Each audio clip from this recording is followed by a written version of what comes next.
Have you heard the tale of the haunted Golden Nugget Hotel in Las Vegas? No? That's alright. We're more than happy to tell you. It is said that strange things have been happening there for decades. Some say they've heard mysterious whispers in the hallways. Others claim they have seen ghostly apparitions in the rooms. Certain guests have come and left again, swearing to never go back. Not for love or money, not for God himself. They know that something is terribly wrong with that hotel.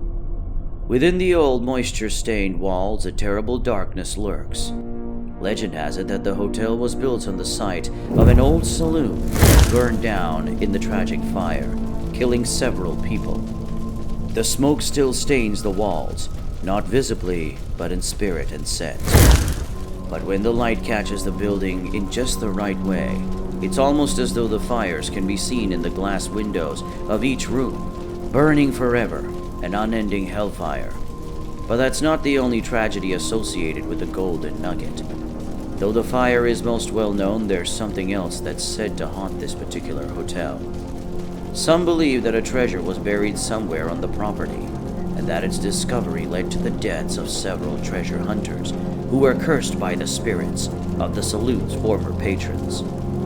They would go in looking for the gold and come out with trembling hands and fear burned into their eyes. Their fingers would curl against nothing, as though they were trying to hold onto treasure, almost claimed as theirs. None would speak of what they found. All they would say was this: "Don't go looking for the Golden Nugget's treasure. It's not worth it. It's not." Or they would simply say nothing, lost to the winding halls and the staircases of the building, lost and never seen again. Despite the rumors, the hotel remained open for business, and many people enjoyed their stays without incident. But there were always those who claimed that the hotel had a dark energy, that something wasn't quite right about the place.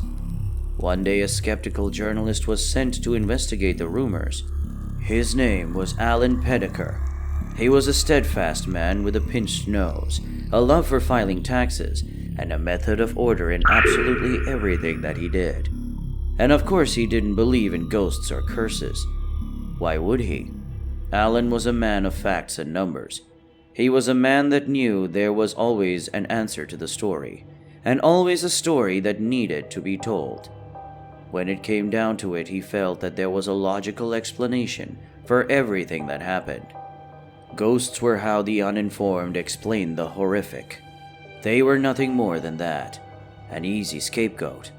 And so Alan felt no fear at all when it came to checking into the Golden Nugget.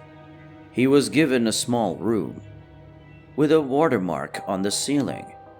Alan clucked his tongue about it, pacing this way and that. He was more concerned with the state of the hotel and the lack of free coffee than he was anything else. It wasn't until Alan began to ask questions that strange things started to happen. Doors would slam shut inexplicably, and the journalist heard whispering in the hallway late at night. He rose from his bed, frowning, and went to his door to investigate the sound. Alan pressed one eye against the peephole. The hallway outside was dimly lit with old, yellowed overhead lights. There was no one there. He opened the door and stepped into the hallway. "Whoever is playing this trick, you're far less funny than you think." But still, he could see no one. Alan tried to fight back the feelings of unease and returned to his bedroom, struggling to forget the night. Come morning, he uncovered a history of tragedy and trauma associated with the Golden Nugget. He learned that the hotel's owner had been hiding some dark secrets of his own, and that the ghosts were seeking justice for the injustices that were committed against them. He found this through a book, hidden in a back room. Found that the hotel owner had killed 10 people, and those who had come looking for his gold had split their throats and buried them beneath the floorboards of the very room that he stood in. When he turned around, he found the source of the whispers. Ghastly golds with rotted flesh and angry eyes. They didn't care that Alan was a journalist. They only cared that he stood in the room that had been their tomb, and the room that contained the treasure they had died trying to get. and they refused to let Alan have what could have been theirs. Come check out the next day, no one appeared at the front counter.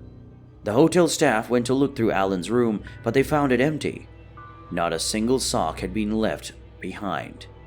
Alan became one of the many souls to have been taken by the Golden Nugget, cursed to haunt those rotten halls for the rest of eternity.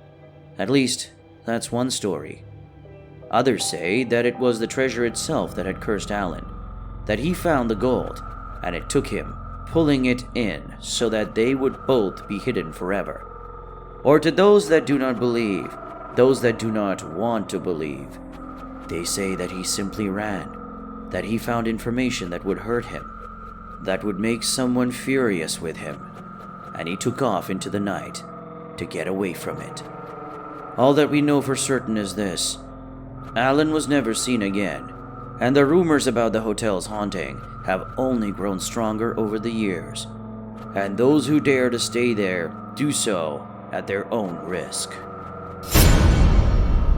Subscribe today or beware.